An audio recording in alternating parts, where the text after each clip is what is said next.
Hi అందరికీ. So, యాక్చువల్‌గా ఇది చాలా మోస్ట్ ఇంపార్టెంట్ వీడియో. ఎందుకంటే నేనిక్కడ బయటికొచ్చాననమాట. ఈవెన్ రూమ్‌కి గూడా ఎళ్ళలేదు. బికాజ్ ఆఫ్ కొంతమంది మన తెలుగు వాళ్ళు, తమిళ్ వాళ్ళు గూడా ఫేస్ చేసిన ప్రాబ్లమ్ ఎలా ఉంటుంది, అసలు వాళ్ళిక్కడొచ్చిన తర్వాత ఎట్లా ప్రాబ్లమ్ ఫేస్ చేస్తున్నారని చెప్పడానికి మాత్రమే ఇదొక అవేర్‌నెస్ వీడియో మాత్రమే. ఎందుకంటే మీరు ఇండియాలో ఉన్నప్పుడు ఫాస్ట్‌గా ఎళ్ళిపోవాలి. నేను అబ్రాడ్ కంట్రీస్‌కెళ్ళి సంపాదించాలి లక్షలు లక్షలని అనుకుంటారు కానీ, మీరు తప్పుడు ఏజెన్సీస్ ద్వారా లేదంటే కొన్ని రాంగ్ కంపెనీస్ సెలెక్ట్ చేసుకొని ఇక్కడొచ్చిన తర్వాత ప్రాబ్లమ్ ఫేస్ చేస్తారు. ఎందుకు చెప్తున్నా అంటే రీసెంట్‌గా చాలామంది నన్ను కాంటాక్ట్ అయినారు. బ్రదర్ ఇట్లా నాకు వేకెన్సీస్ కావాలి. మా కంపెనీ బ్యాడ్ సిచ్యుయేషన్‌లో ఉంది. రెడ్ జోన్‌లో ఉంది. సో, వాళ్ళ ఇంటికి వెళ్ళిపోమంటున్నారు. వేకెన్సీస్ దొరకట్లేదు ఎక్కడ గూడా. లోకల్ ట్రాన్స్‌ఫర్ ఇస్తారంట. బట్ మాకు దొరకట్లేదు. ఏం చేయాలి? సాలరీ గూడా హాఫ్ ఆఫ్ పేమెంట్ ఇచ్చిర్రు ఇప్పటివరకి. కొంతమందికైతే ఆ సాలరీ గూడా ఇవ్వలేదు. వాళ్ళు ఎట్లా సర్వైవ్ అయితున్నారని వాళ్ళకి మాత్రమే తెలుసు. ఎందుకంటే ఇంతకుముందు నేను గూడా అదే సిచ్యుయేషన్, అదే ఎక్స్‌పీరియన్స్ చేసొచ్చినా కాబట్టి చెప్తున్నా. సో, మెయిన్ రీజన్ టాపిక్ ఏంది అంటే ఈ వీడియోలో నేను ఇప్పుడొక మాకు హాస్పిటల్‌కి దగ్గరున్న అంటే మా క్లినిక్‌కి దగ్గరున్న ఒక హాస్పిటల్‌కైతే వచ్చినాననమాట. సో, ఇక్కడ నేను అడిగిన హెచ్ఆర్ వాళ్ళని అడిగితే వాళ్ళన్నారు, "మేము ఇండియా నుంచి ఎవరైతే వస్తారో వాళ్ళని ఎక్కువగా హైరింగ్ చేసుకుంటున్నాం. బట్ అందులో గూడా మినిమమ్ 3 ఇయర్స్ ఎక్స్‌పీరియన్స్ ఉండాలి. అండ్ ఏజెన్సీ త్రూ ద్వారానే రావాలి. మేము డైరెక్ట్ రిక్రూట్‌మెంట్ చేసుకోవట్లేదు.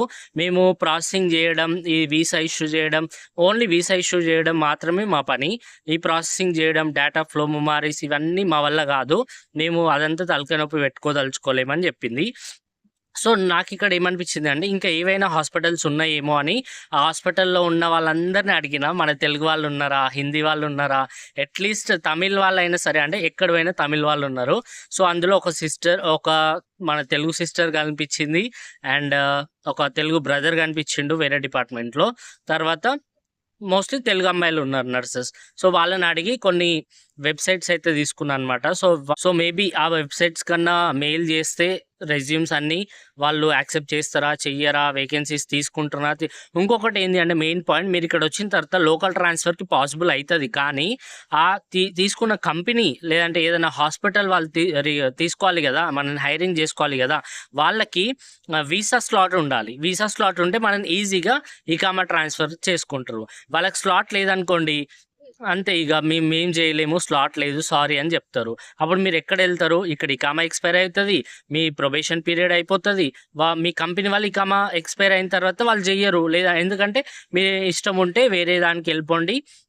లేదంటే ఇండియా రిటర్న్ బ్యాక్ వెళ్ళిపోండి అని చెప్తారు. నేనెప్పుడు చెప్తా ఉంటాను గదా! అబ్రాడ్‌లో నర్సెస్‌కి ఫుల్ కాంపిటీషన్ ఉంటది.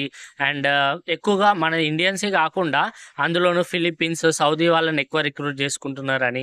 సో, అందుకని మీరు జాగ్రత్తగా మీరు ప్రాసెస్ స్టార్ట్ చేసినప్పుడే కొంచెం ఎక్కువ ఎక్స్‌పీరియన్స్ ఉన్నప్పుడు స్టార్ట్ చేయండి. నిజంగా నాకు ఒక్కోసారి ఇన్‌స్టాలో, యూట్యూబ్‌లో కామెంట్స్ గానీ, నాకు వచ్చే డీఎమ్స్‌ని గానీ చూస్తే నాకు నిజంగా చాలా బాధ అనిపిస్తది. నేను అప్‌కమింగ్ వీడియోస్ కూడా చేస్తా దీని గురించి మెయిన్‌గా. సో, నాకు ఒక్కోసారి అనిపిస్తది, ఎందుకు అబ్రాడ్ లైఫ్ అనిపిస్తది కానీ, మనం ఉన్న సిచ్యుయేషన్ అలాంటిది. మనం ఎళ్ళాలి, కష్టపడాలి, సంపాదించాలని చూస్తాం. బట్ ఇక్కడొచ్చిన తర్వాత ప్రాబ్లమ్స్ కొంతమంది ఫేస్ చేసే ప్రాబ్లమ్స్ ఇట్లుంటాయన్నమాట. అందుకని నేనిక్కడ ఎక్స్‌పీరియన్స్ చేసినా కాబట్టి నేను ఇంత ధైర్యంగా చెప్పగలుగుతున్నా మీకు. మీరు ఒకవేళ ఎక్స్‌పీరియన్స్ ఉండి, ఎక్కువ ఎక్స్‌పీరియన్స్ ఉండాలి. నార్మల్ 3 ఇయర్స్, 4 ఇయర్స్ ఉంటే ఈజీగా మంచి కంపెనీలో హైరింగ్ చేసుకుంటున్నారు. అట్లా కాకుండా 1 ఇయర్ ఎక్స్‌పీరియన్స్ పెట్టి మీరు ప్రాసెస్ స్టార్ట్ చేసి సగంలో ఆగిపోయి, కొంతమందైతే 7 మంత్స్ లైసెన్స్ వచ్చి కూడా 7 మంత్స్ అయింది. ఇప్పటివరకి వాళ్ళకి జాబ్ రాలేదు ఇండియా నుండి అంటే మీరొక్కసారి ఆలోచించండి. అందులోనూ జీఎన్ఎం వాళ్ళు మెయిన్‌గా నార్మల్ ల్యాబ్ వాళ్ళు, ల్యాబ్, రేడియాలజీ వీళ్ళు డిప్లొమా చేస్తే కొంచెం ఆగిపోండి. వేరే కంట్రీస్‌కి ట్రై చేయండి. బట్ సౌదీకి అస్సలు ట్రై చేయకండి. ఈవెన్ జీఎన్ఎం వాళ్ళు కూడా 4 ఇయర్స్, 5 ఇయర్స్ ఎక్స్‌పీరియన్స్ ఉంటేనే ట్రై చేయండి. అందులోనూ మీరు పోస్ట్ బీఎస్సీ చేయడానికి ట్రై చేయండి. ఒకవేళ సౌదీయే రావాలి అనుకుంటే. లేదంటే వేరే ఖత్తర్, కువైట్, ఒమాన్ ఇక్కడ కూడా అబ్బాయిలకి చాలా వేకెన్సీస్ వస్తున్నాయి విత్ బెటర్ ఆపర్చునిటీస్. సాలరీస్ కూడా చాలా ఎక్కువున్నాయి. సో, నేను చెప్పదలుచుకునేది ఒకటే, మీరు ప్రాసెస్ స్టార్ట్ చేసేటప్పుడే ప్రతీదీ అన్నీ తెలుసుకున్న తర్వాత స్టార్ట్ చేయండి. ఇక్కడొచ్చిన తర్వాత ఎవ్వరేం పట్టించుకోరు మిమ్మల్ని. సో, నేనిక్కడ తెలుగు అబ్బాయిని ఉన్నాను కాబట్టి నేనిక్కడ ఏదో ఒక హాస్పిటల్‌కెళ్ళి నేను సెర్చ్ చేసిన. But anyway best of luck. చూద్దాం వాళ్ళ అదృష్టం ఎట్లుంది, ఏం కథ అనేది. ఈవెన్ వాళ్ళు కూడా ట్రై చేస్తున్నారు. నా సైడ్ నుంచి నేను ట్రై చేస్తున్నా. నేను గొప్ప చెప్పుకోవడం అని కాదు, వాళ్ళ ఆ సిచ్యుయేషన్ నుండే నేను చూడలేకపోతున్నాను అనమాట. దానికోసమే నేను మెయిన్గా అవేర్నెస్ కోసమే ఈ వీడియో షూట్ చేస్తున్నా గైస్. సో మీకు వీడియో నచ్చినట్టయితే లైక్ ఇవ్వండి అండ్ మీ ఫ్రెండ్స్కి షేర్ చేయండి. ఎవరైతే అబ్రాడ్ రావాలనుకుంటున్నారో వాళ్ళకు కూడా యూస్ఫుల్ అవుతుంది. సో అంటే దాన్ని కీప్ వాచింగ్ మై వీడియోస్. ఉంటాం వల్ల బై బాయ్.